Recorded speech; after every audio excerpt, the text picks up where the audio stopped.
하나님 말씀 사도행전 9장 19절에서 31절 신약성경 203페이지입니다. 사도행전 9장 19절에서 31절 신약성경 203페이지. 우리 합독은 19절에서 23절까지 그리고 29절 한 절 이렇게 합독합니다. 19절입니다.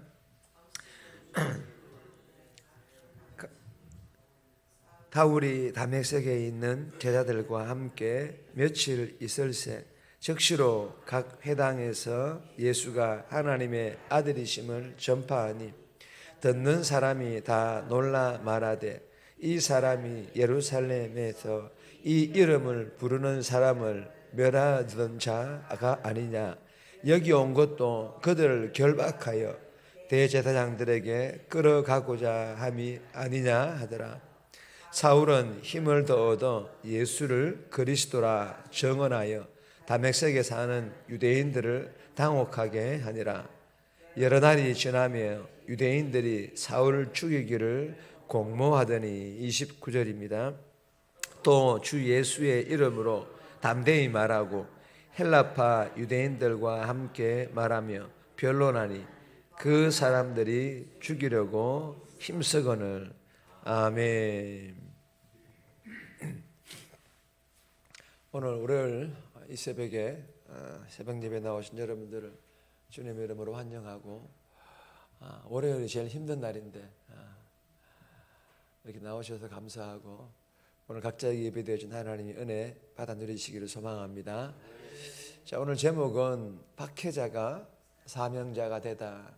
박해자가 사명자가 되다. 이게 오늘 제목입니다. 오늘 본문은 이제 사울이 이제 기력을 되찾죠. 기력을 되찾은 이 사울이 곧장 다메섹의 그 여러 회당, 그 당시에는 회당들이 예배당 역할들을 했거든요. 다메섹엔 여러 회당에서 복음을 전하기 시작합니다. 그리고 이 사울이 유대인들의 살해 위협을 받게 됩니다. 이제 반대로 자기 때문에 많은 예수 믿는 사람들이 위협과 그런 살기 등등한 모습으로 그들을 대했는데, 이제는 반대로 유대인들에 의해서 위협을 받자 이 사울은 이 위협을 피해가지고 예루살렘으로 갔을 때에 바나바의 중재로 이 사도들과의 만남이 이루어진다는 그런 내용이 오늘 본문입니다. 오늘 이 본문을 통하여서 우리에게 첫 번째 주시는 교훈입니다. 전도의 시급성. 전도의 시급성에 대해서 우리에게 교훈해 줍니다. 19절에서 24절까지인데 20절 말씀 보시면 즉시로 각 회당에서 예수가 하나님의 아들이심을 전파하니. 여러분 19절에 보시면 음식을 먹으며 강건해지니라. 사울은 힘을 더 얻어. 여러분 이 사울은요, 눈에서 비늘 같은 것들이 벗겨지죠. 예수님을 만나자 눈이 이렇게 보지 못하게 되면서. 그래서 잃어버렸던 이 영적인 시력과 육체적인 시력을 회복을 하였고, 또 음식을 통하여서 쇠약해진 기력 또한 회복을 하게 됩니다. 이렇게 회복하자마자 사울이 가장 먼저 한 일이 무엇입니까? 바로 오늘 본문 20절이에요. 즉시로 회당에서 예수가 하나님의 아들이심을 전파하니 뭘 말합니까? 전도를 말하는 것이지 않습니까? 여러분 이 사울은요, 공문을 들고 다메섹에 가는 중이었습니다. 왜 갔습니까? 거기 가서 교회를 핍박하고 예수 믿는 사람들을 잡아다가 가두고 필요할 시에는 여지없이 예수 믿는 사람들을 죽이는 일에 감당하기 위해서 공문을 받아들고 그렇게 다메섹으로 가지 않았습니까? 그런데 다메섹에서 빛보다 더 밝은 부활의 예수님을 만나고 잠시 눈이 멀고 사람들이 이끌려서 어느 동네로 들어가서 정신을 차렸어요. 그러면 여러분 한번 생각해 보세요. 사울이 해야 될 일들이 얼마나 많았겠습니까? 유대로 돌아가가지고 공회원들에게도 설명을 해야 되지 않습니까? 아무리 예수를 믿었다고 하더라도 그래도 전에 자신이 해왔던 일들이 있는데 이대로 돌아가서 공회원들에게 설명도 해야 되고 또 집에 가서는 나 이제는 유대교 안 믿는다고, 이제는 기독교로 개종했다는 등등 사울이 해야 될 일들이 산적해 있었을 것입니다. 정말 많았을 텐데 사울은 이 모든 것들을 다 뒤로 합니다. 이 모든 것들을 다 뒤로 합니다. 그리고 뭐요? 즉시로. 왜요? 뭘 즉시로 한다는 겁니다. 전파하니 전도를 즉시로 시작한 거예요. 그것도 그렇게 싫어하고 핍박했던 예수를 말입니다. 예수를 전하기 시작한 거예요. 이러한 사울의 행동들에 대하여 다메섹에 사는 이 유대인들을 당혹하게 아니라 유대인들이 너무 놀라 당혹스러웠던 것입니다. 여러분, 사울은 회당에 들어가서 이러한 동료 유대인들에게 예수님은 하나님께서 보내신 하나님의 아들이시며 메시아이심을 전파하는데 지체하지도 않았고 주저하지도 않았다라는 것입니다. 여러분, 어떻게 이렇게 달라질 수가 있습니까? 이유는 한 가지입니다. 어저께 오후 예배 시간에 나눈 그 교훈과 똑같습니다. 예수님을 인격적으로 제대로 만나고 믿게 되었기 때문입니다. 이 이유 한 가지밖에 없습니다. 그러자 예수님에 대한 생각이 즉각적으로 바뀌었고 십자가에 대한 해석이나 교회에 대한 이해가 완전히 달라진 것입니다. 제대로 된 변화가 일어난 것이죠.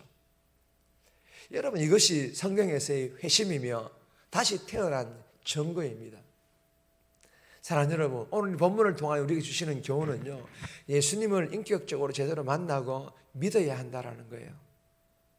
그냥 지식적으로만 아는 예수님이 아니라 지정의 인격적으로 예수님을 만나고 인격적으로 예수님을 믿어야 한다라는 것입니다.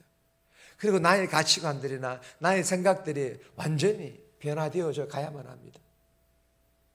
그리고 본문에서 가장 중요한 교훈은 바로 전도에 대한 시급성입니다. 하나님께서 사울을 즉시로 각 회당에 보내셨다라는 것입니다. 다른 무엇보다 지금 시급한 것이 전도라는 것임을 가르치기 위해서입니다. 이 새벽에 주신 이 교훈을 마음판에 잘 새겨서 오늘 하루도 우리가 살아가는 삶에서 예수님을 인격적으로 교제하면서 만나는 또한 사람들에게 어떤 형태로든 우리의 변화된 성품과 언어든 아니면 선한 행동이든 어떤 형태로든 복음을 전하는, 예수님을 전하는, 전도하는 그런 복된 삶 살아갈 수 있기를 주님의 이름으로 축복합니다. 두 번 주시는 교훈입니다. 예수 믿으면 핍박이 있습니다. 예수 믿으면 핍박이 있어요. 예수 믿으면 복 받는다. 물론 복 받죠.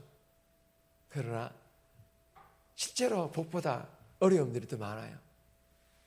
21절에서 23절 그리고 29절에서 30절까지인데 29절 말씀 보시면 또 주 예수의 이름으로 담대히 말하고 헬라파 유대인들과 함께 말하며 변론하니 그 사람들이 죽이려고 힘쓰거늘. 여러분, 유대인들이 사울을 죽이기를 공모하더니 그 사람들이 죽이려고 힘쓰거늘. 무슨 말씀입니까? 유대인들이 유대교의 대변자에서 배교자가 된 이 사울을 가만두지 않겠다라는 것입니다. 반드시 죽이겠다라는 것입니다. 여러분, 유대인들은 본문에서 말로만이 아니라 정말 진심이었습니다. 정말로 이 사울을 어떻게든 죽이려고 했습니다. 유대인들은 오늘 이 본문에서만 그치지 않습니다. 계속해서 사울을 죽이려고 하는 이 증거들이 사도행전에 곳곳에 기록되어 있습니다. 23장 12절 13절에 보시면 우리는 단번에 알 수 있습니다. 한번 읽어볼까요? 날이 새매 유대인들이 당을 지어 맹세하되 바울을 죽이기 전에는 먹지도 아니하고 마시지도 아니하겠다 하고 이같이 동맹한 자가 40여 명이더라.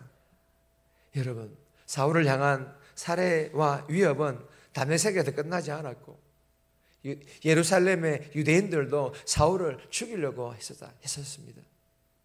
그래서 사울은 어쩔 수 없이 고향인 다소로 낙향을 하여서 한 10년 정도 집거 생활을 하게 됩니다. 집거라기보다는 그곳에서 정말 이제는 이 사울이 세계 선교에 대한 큰 그림을 그때 준비하고 있었다라고 신학자들은 그렇게 보고 있습니다. 그리고 9장 16절에 기록된 대로 복음 때문에 고난 받게 될 것이라는 이 말씀이 실현되기 시작한 것입니다.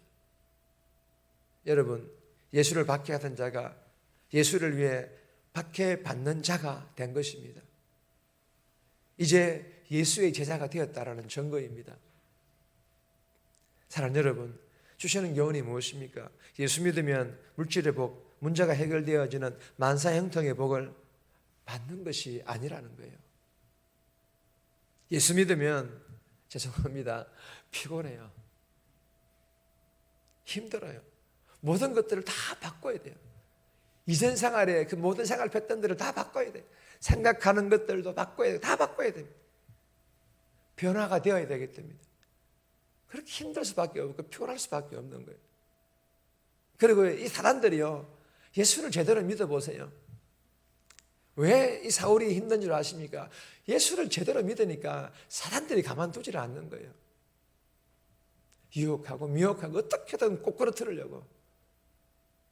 저 한 사람만 꼬꾸라뜨리면 그를 따르는 수많은 사람들 다 꼬꾸라뜨릴 수가 있거든요. 그리고 아주 가까운 사람, 가족들로부터 핍박이 주어진다라는 것입니다. 직장에서 왕따 당하고 고난이 주어진다라는 것입니다. 우리는 이 사실을 잘 알고 그럼에도 피곤하고 핍박과 고난과는 비교할 수 없는 보화 되신 예수님과 오늘도 함께 동행하며 살아가기 때문에 할렐루야.